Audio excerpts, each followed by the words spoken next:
And I'm about to give you a brief overview of what you understand by strategic visioning. It's actually a process, a process of getting from where you are to where you want to be.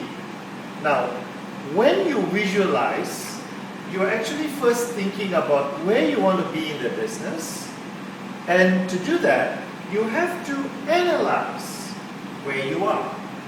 Now, once you are able to analyze and visualize, you then figure out how to get there. It's as simple as that.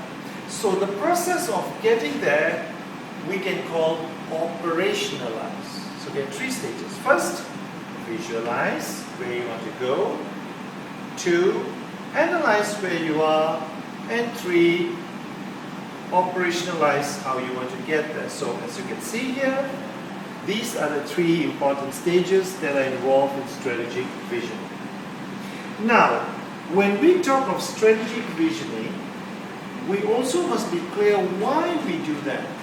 We do it because, obviously, to continue the business. We do it because we want to establish standards of excellence. And we do it because we want to encourage people to be committed to realizing the vision. So the commitment aspect is very critical. Now, if you look at it in the context of an image, a diagram, let me share with you the whole concept of a strategic vision in a simple diagram as shown here. Now, this is where you are. You want to go and enjoy some fruits across the river in a tree. But that tree is separated from you by a river. There is this gap. The vision is what allows you to move from here to there by way of a bridge. Think of that as some sort of a guiding philosophy that links you to where you want to go. So the bridge actually has to have a very strong foundation. That foundation is the belief that you must have.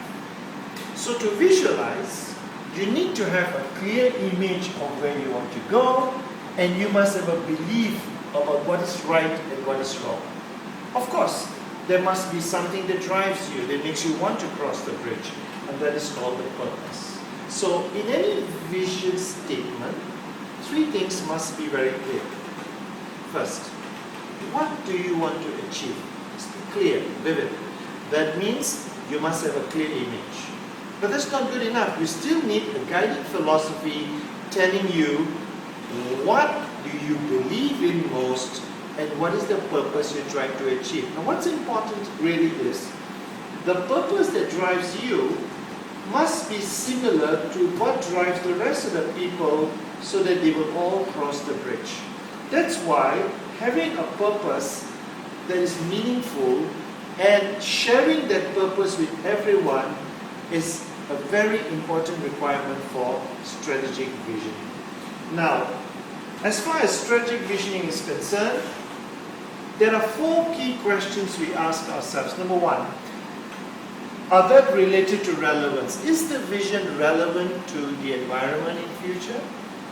Second question, acceptance. Will the people who are involved accept this? 3, sustenance. Can we sustain the efforts towards achieving the vision, or is it something that will stop midway through? Finally, adherence. Are people going to adhere to the strategies that we have formulated to achieve the vision? Now, to answer this question, relevance, acceptance, sustenance, adherence, in a positive sense, we have to be clear that certain things are in place. What are they? Number 1, the components of the strategic vision exist. As I mentioned earlier, there must be a clear image, there must be a core belief and some sort of a purpose. 2, the people must be committed to the strategic vision. The commitment must be there. And for people to be committed is different from that just being compliant. Because being compliant means they know what it is, they're clear and it's something that's important to them, but somehow they just comply, they're not committed. And for commitment to take place, you need to have leadership, top management, who have the 4 critical criteria. The first is the leadership itself must be very competent. They must be able to do what needs to be done. They must be credible, very sincere. They must have the courage to make the vision true, and they must have a real deep sense of concern for the people. That is what makes people committed. Commitment is something that fires people up to want to realize the vision, but to sustain that, you need a culture of high performance, because high performance culture is what influences the mindset of the people to want to continue to improve. Of course, apart from the culture issue, we look at the organization climate, we're looking at structure, the systems, the communication, the leadership style, all that which encompasses the organization climate.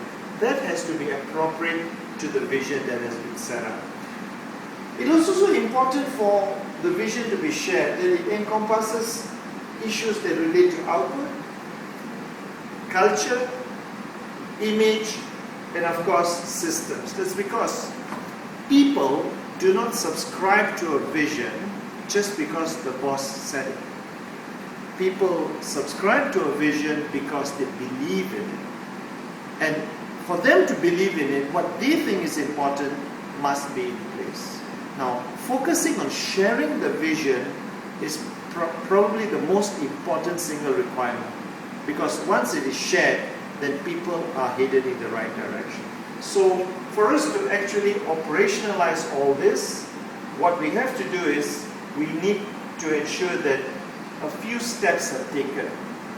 The first step is we need to understand the organization, what products they serve, who is the market, what are the deliverables, who are the stakeholders, and from what we understand, see whether what exists is in line with the vision set up. We also do a vision audit. Is there a vision? Is it clear? Do people agree to it? Is the systems in place suitable? Are we really headed in the right direction?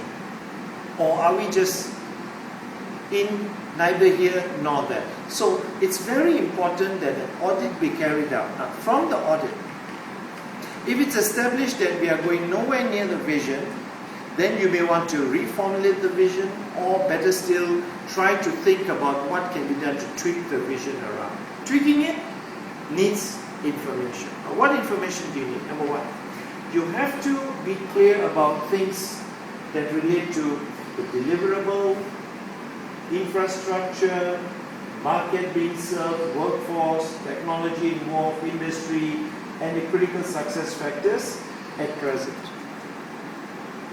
And then you have to think about the same things you need in the future.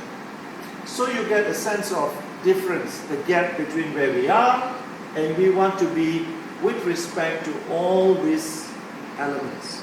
Now this gives you a good idea about the gap that exists and what you need to close the gap. The process of coming up with a vision really is a process of thinking about how I can come up and meet all these requirements in a form of a statement that I can communicate to everyone else. If I can do that, I got a vision statement that is not only good, but also one that is communicable to everyone else, hopefully empowering them to meet what is required. And that is a very brief overview of strategic vision. Thank you so much.